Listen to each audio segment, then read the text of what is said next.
Itu putranya kecelakaan, innalillah. Yang itu nggak sabar dan tidak menyelesaikan apa-apa. Di mana beritanya darurat? Ya, sebentar, ambil air wudhu, sholat 2 rakaat. Itu harusnya. Jangan dulu posting, tolong. Boleh kita telepon, boleh, tapi tidak ada pertolongan kecuali Allah yang menggerakkan. Sesudah memungkinkan sholat, segeralah sholat.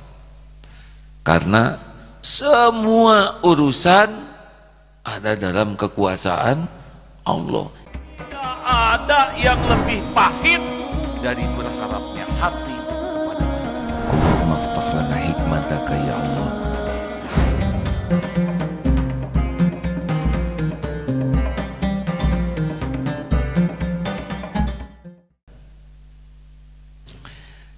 Nah, ibu bapak,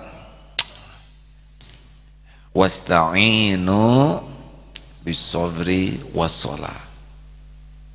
Jadikan pertolongan Allah, raihlah pertolongan Allah dengan sabar dan sholat.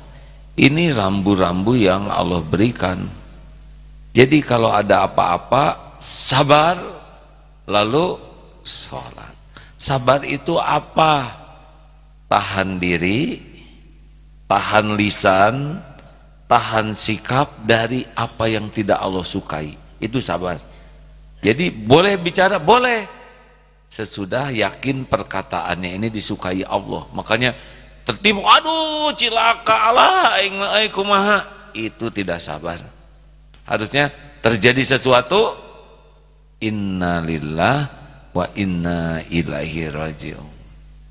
Itu putranya kecelakaan, innalillah. Yang itu nggak sabar dan tidak menyelesaikan apa-apa. Di mana beritanya darurat? Ya, sebentar, ambil air wudhu, sholat 2 rakaat. Itu harusnya. Jangan dulu posting, tolong. Boleh kita telepon, boleh, tapi tidak ada pertolongan kecuali Allah yang menggerakkan. Sesudah memungkinkan sholat, segeralah sholat. Karena semua urusan ada dalam kekuasaan Allah. Siapapun yang kita harapkan menolong, itu pasti makhluk milik Allah. Dan dia tidak bisa bergerak tanpa izin Allah. Wah, saya tidak sempat sholat, kok ada yang nolong? Allah juga yang menggerakkan. Mungkin tabungan dari kebaikan sebelumnya, atau mungkin juga kebaikan dari anak tersebut. Dia sudah nolong orang sehingga ada pertolongan Allah. Banyak jalan yang jadi syariat. Kita biasanya lebih sibuk berharap pertolongan makhluk daripada pertolongan Allah. Padahal semua makhluk ciptaan siapa? Semua makhluk milik siapa? Semua makhluk dalam genggaman siapa? Ini mutlakan ini. Tidak ada yang bisa bergerak kecuali Allah yang menggerakkan. Tidak ada kesembuhan. Aduh, kemarin tuh waktu anak ditabrak tronton tuh, aduh Masya Allah. Udah truknya segitu besarnya, berisi pasir, itu kalau direm juga susah berhenti tuh truk. Nabrak, sampai terseret mobilnya, sampai nabrak mobil yang lain, jadi tabrakan beruntun. Alhamdulillah, tidak sampai patah, rusak tubuhnya, hanya memar, hanya pembuluh darahnya saja yang pecah di punggung. Tapi hari ini sudah bisa ikut seleksi lagi.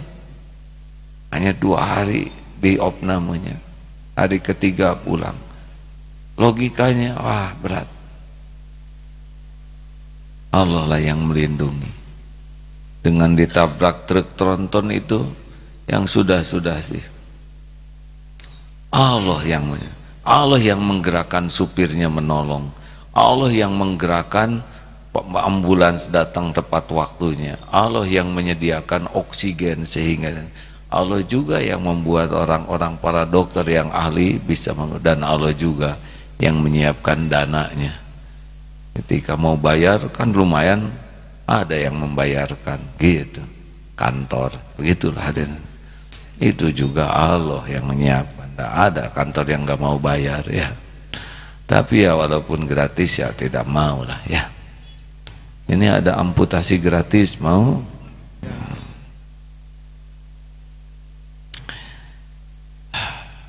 Jangan pernah lepas dari Allah. Bu, ini ada tamu nih. Majelis Taklim Al-Furqan Ciamis mana? Alhamdulillah 120. Terima kasih Majelis Taklim Khairon Al-Furqan. Nggak ada. Khairun Nisa ada? Mana?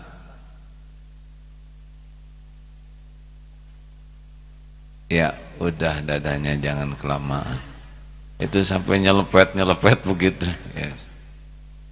Baik, Paguyuban Al-Furqan nggak ada. Paguyuban At-Ta'awun ada tidak? Jadi yang lain ini siapa? Ini jamaah tanpa nama ya. Ayo rekan-rekan, kita coba sekarang tingkatkan dua hal ini, kesabaran dan kualitas sholat. Jadi kita harus jaga. Cobalah kalau sholat itu seperti membuka brankas. Brankas itu dibuka, saya kalau lihat film membuka brankas kan pelan-pelan, ceklek, trek, ceklek. Dia tidak sembarangan, tiap angka tuh pakai hati-hati, klek, ceklek. Coba sholatnya seperti itu. Allahu Akbar, ceklek, dapat tuh takbirnya. Bismillahirrahmanirrahim, dapat basmalahnya. Alhamdulillahi Rabbil Alamin, dapat hamdalahnya. Jadi setiap bacaan itu dapat kita ikut. Jangan sampai Allahu Akbar. Amin. Asa enggak pas nih. Udah belum saya Fatihahnya ya? Kayaknya udah nih. Asa udah lama. Si itu tadi kan awalnya bareng sama saya. Dia udah sujud. Berarti udah kan? Gitu. Allah, kadang-kadang kita lagi ruku juga at-tahiyatun barakatus ting salah, astaga, mudah-mudahan gak ada yang lihat gitu. Kadang lagi sujud juga lama, aduh ini sujud keberapa ini ya, ke satu, kedua, gak enak kalau saya langsung at-tahiyat, jangan-jangan baru sekali, aduh ya Allah tolong ini sujud yang keberapa. Karena kita malu, di belakang ada calon mertua, bisa sujudnya 3 kali.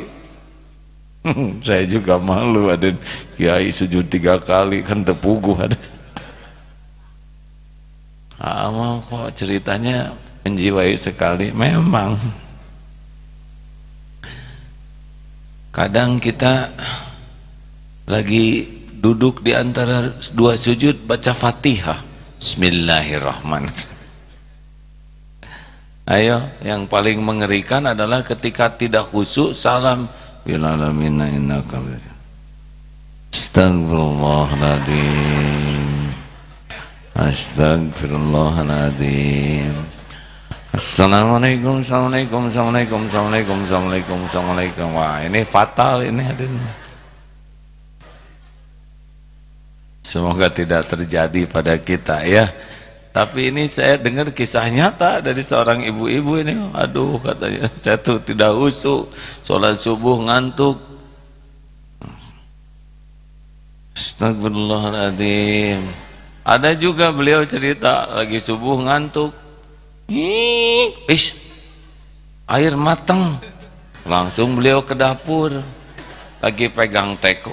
Saya udah salam belum? Ini tanya. Assalamualaikum. Aduh, ya Allah.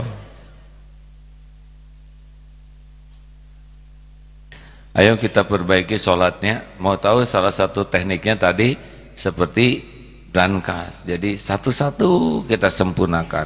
Allahu Akbar. Dapat takbir. Subhana rabbiyal azim. Tenang. Tumaninah ya. Ada lagi tekniknya. Kita yakin bahwa sholat ini adalah begitu pentingnya yang bisa membuka pertolongan Allah. Jadi kalau ingin apa-apa, ini sholat gerbangnya. Karena sholat itu zikir yang betul-betul paling bertenaga. Sholat itu zikir yang dalam keadaan wudhu, sholat itu zikir yang menghadap kiblat, sholat itu ada takbir, tahmid, tahlil, tasbih, ada syahadat, ada sholawat, ada salam. Ini dalam sholat nih. Salat itu ada Al-Fatihah, Ummul Quran, ada ayat-ayat Quran, ada tasbih sambil ruku, ada tasbih sambil sujud, dan ada doa yang diapit oleh dua sujud. Bayangkan ya, untuk keluarnya doa di antara dua sujud ini, wudu dulu, takbir dulu, ada iftitah dulu, ada Fatihah, ada Quran. Ini sebelum mengeluarkan doa di antara dua sujud, bayangkan ini. Sedang berdiri tegak saja begitu banyak amalannya. Ruku juga tegak lagi memuji Allah. Sujud mensucikan Allah. Baru keluarlah doa paling lengkap. Dan ditutup lagi dengan sujud. Itu doa dahsyat. Sayangnya justru waktu itu kita paling tidak sadar. Benar?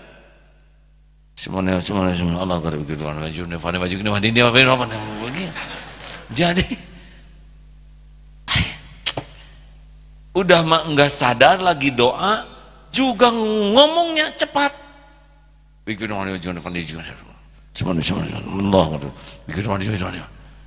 Kita aja ngomong ke orang enggak gitu. Ibu coba ke suami minta sesuatu, aja minta makan, minta duit, gaji kecil sekali kurang-kurangnya. Mual suami, main mana naon. Coba pinjam uang ke BMD, saya minta pinjam uang yang tinggal buat beli konsumsi yang anak saya keluar gitu aja. Ngomong dengan orang aja kita minta tuh, saya suka dengar yang lagi perlu-perlu. Sebetulnya saya malu mengatakan ini, tapi saya sedang perlu untuk biaya sakit anak saya. Bisakah saya meminjam uang? Aduh, tertib, bahasanya terpelihara, sikapnya juga nggak ada. Saya pinjam uang sekali malam, nggak ada. Benar? Kenapa kita kalah? Ayo periksa nanti sholatnya. Harusnya itu tuh gongnya tuh. Sesudah sujud itu saat terdekat dengan Allah, diberi kesempatan duduk, keluar. Rabbighfirli, ampuni saya ya Allah. Warhamni, curahkan kasih sayangmu untuk saya ya Allah. Wajburni, cukupi keperluan lahir batin saya. Warfa'ni, angkat derajat saya ya Allah. Kalau orang sudah diangkat derajat, dia pasti dipersulit berbuat maksiat. Wahdini, warzukni, cukupi dengan rezeki yang halal, berkah. Wahdini, tunjuki ya Allah. Berikan petunjukmu, hidayahmu, tuntunanmu.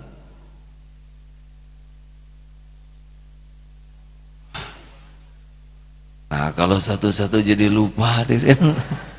Wa'afini, karuniakan sehat wal afiyah, sehat yang bisa membuat taat.